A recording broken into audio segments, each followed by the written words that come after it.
Welcome to the Daily Globe. Please subscribe and hit the bell icon for more breaking updates. Once, the clang of hammers and the roar of furnaces in Japan's shipyards built the world's mightiest fleets. For decades, made in Japan was the gold standard in shipbuilding, a symbol of post-war economic miracle and technological prowess. But today, that dominance has faded. The epicenter of shipbuilding has shifted to China's bustling coastlines.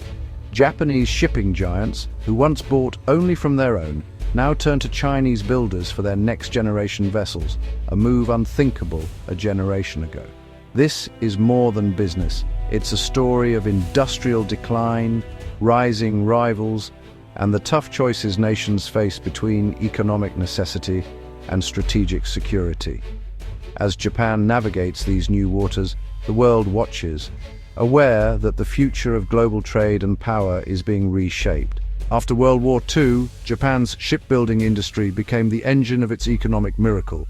The nation, rising from the ashes of war, focused on rebuilding its industrial base, and shipbuilding was at the heart of this transformation.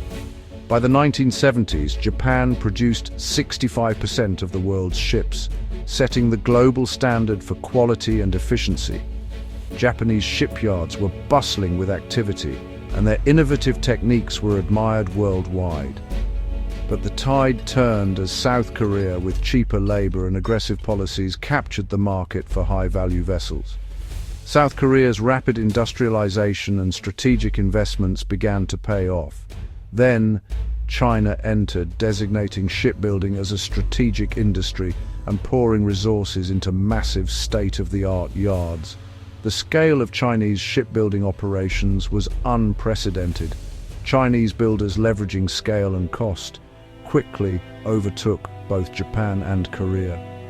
Their ability to produce large quantities of ships at lower costs gave them a significant edge. The 2008 financial crisis accelerated this shift as global shipping companies sought cheaper options. The economic downturn forced many to reconsider their shipbuilding contracts. Today, China leads, South Korea follows, and Japan's once mighty yards now struggle for relevance, focusing on niche markets or domestic contracts. The industry has had to adapt to survive. The sun hasn't set entirely, but Japan's shipbuilding glory is now a shadow of its former self. The legacy of its shipbuilding prowess, however, remains a proud chapter in its history. As of 2025, Chinese shipyards command 2/3 of the global order book, an industrial dominance no nation can match. South Korea holds 18%, Japan just 11%. This supremacy is the result of decades of state-driven strategy, with China consolidating shipyards, controlling supply chains, and offering unbeatable financing. Chinese yards are industrial cities, building everything from mega container ships to advanced warships, often side by side. This dual-use capability blurs the line between commercial and military power, alarming strategists in Washington and Tokyo. China's grip means it can influence shipping costs, vessel availability, and even global trade standards. For nations like Japan, dependence on Chinese-built ships is a strategic vulnerability. China isn't just building ships, it's controlling the waves. For Japanese shipping giants like Mitsui O.S.K. Lines, turning to China is a matter of economic survival. Chinese yards offer high-quality ships at prices Japanese builders can't match, saving tens of millions per vessel. Their vast capacity and speed of delivery give them a decisive edge. Years of international orders have closed the quality gap. Chinese yards now build even the most complex LNG carriers. Japanese yards, meanwhile, are more expensive and have limited slots, focusing on specialized or domestic projects. For companies, the choice is clear: competitive bids come from China, but every contract deepens Japan's reliance on its strategic rival. MOL's leadership acknowledges the risks, balancing short-term gains against long-term vulnerabilities. This dilemma sits at the heart of Japan's maritime future. Japan's reliance on Chinese shipyards is drawing sharp criticism from its key ally, the United States. As global tensions rise, the spotlight is on how deeply intertwined the world's supply chains have become. especially in critical industries like shipbuilding. Washington sees China's shipbuilding dominance as a threat to both economic and national security, fueling not only commercial power, but also military capabilities. The sheer scale of China's output has made it a central player, but also a source of growing unease among Western policymakers. US lawmakers are pushing for new port fees and tough legislation designed to make Chinese-built ships less viable for American trade routes, hoping to curb China's influence over global shipping lanes. The Merchant Marine Allies Partnership Act aims to redirect ship repairs and new builds to allied nations like Japan and South Korea, closing loopholes that have long benefited Chinese yards and encouraging investment in trusted partners. For Japanese firms, this means a ship ordered from China today could face crippling costs or even be locked out of US markets for decades, threatening long-term business plans and profitability. The message is clear. The era of treating China as just another supplier is over. The risks now extend far beyond price, touching on security, reputation, and access to key markets. US policy is shifting to build a coalition of trusted allies in shipbuilding, forging new partnerships and strengthening old ones to ensure a stable and secure maritime future. For Japanese shippers, the economic logic of buying from China is being eroded by rising political and financial risks. Decisions that once seemed straightforward are now fraught with uncertainty and potential long-term consequences.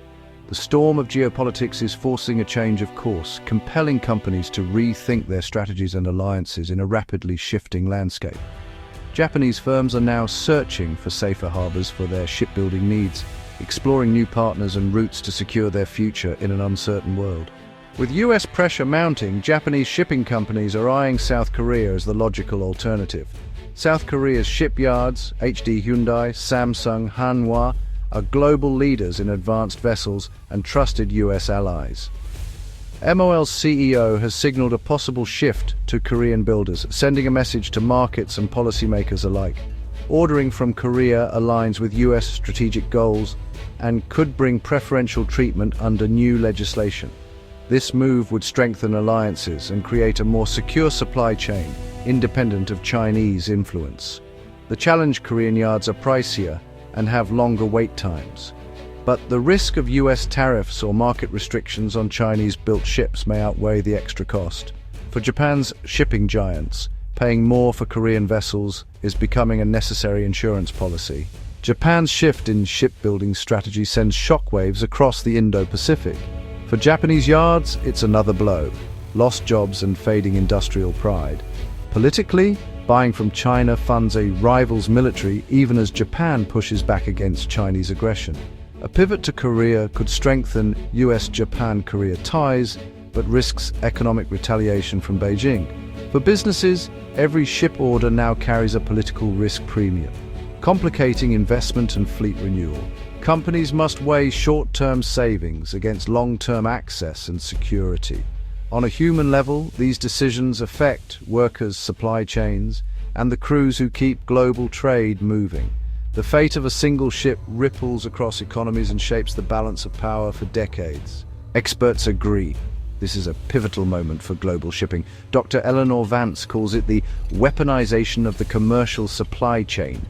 Security now trumps pure efficiency. Military analysts warn that every commercial ship built in China strengthens its naval capabilities.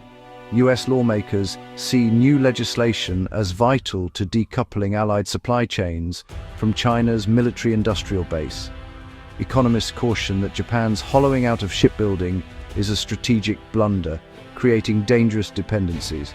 A shift to Korea is a pragmatic step, but Japan must ultimately rebuild its own capabilities. The new US strategy is geoeconomics, using economic tools to strengthen alliances and weaken adversaries. The consensus: the global maritime industry is being redrawn along lines of strategic competition, not just cost. The tides have turned and the stakes are higher than ever. Japan's shipbuilding shift is a preview of the new global economy, where commerce and security are inseparable. This transformation is not just about building ships, it's about crafting a future where maritime strength underpins national resilience. Decisions by companies like MOL now shape the balance of power, not just profit margins. Their strategies influence global trade routes and international relations, making them pivotal players on the world stage. The world is relearning. The hand that builds the ships rules the waves. This age-old truth is being rediscovered as nations invest heavily in their maritime capabilities. For Japan and its allies, a pivot to South Korea is the prudent next step, reinforcing alliances and building a resilient supply chain. This collaboration ensures mutual growth and shared security. But true security means reinvesting in domestic shipbuilding, focusing on next-generation green and automated vessels. These innovations are crucial for sustainable and secure maritime operations. This will require vision, investment, and a national commitment to critical skills. Developing a skilled workforce is essential for maintaining a competitive edge in the global market. The future of global trade and security is being written now in boardrooms and shipyards across Asia. Every decision made today will shape the maritime landscape of tomorrow. The choices made today will echo for generations. The legacy of today's shipbuilders will be felt by future generations, influencing the course of global trade and security. Stay tuned as we track every development on this unfolding voyage. The journey towards maritime supremacy is just beginning, and we will be here to document every step.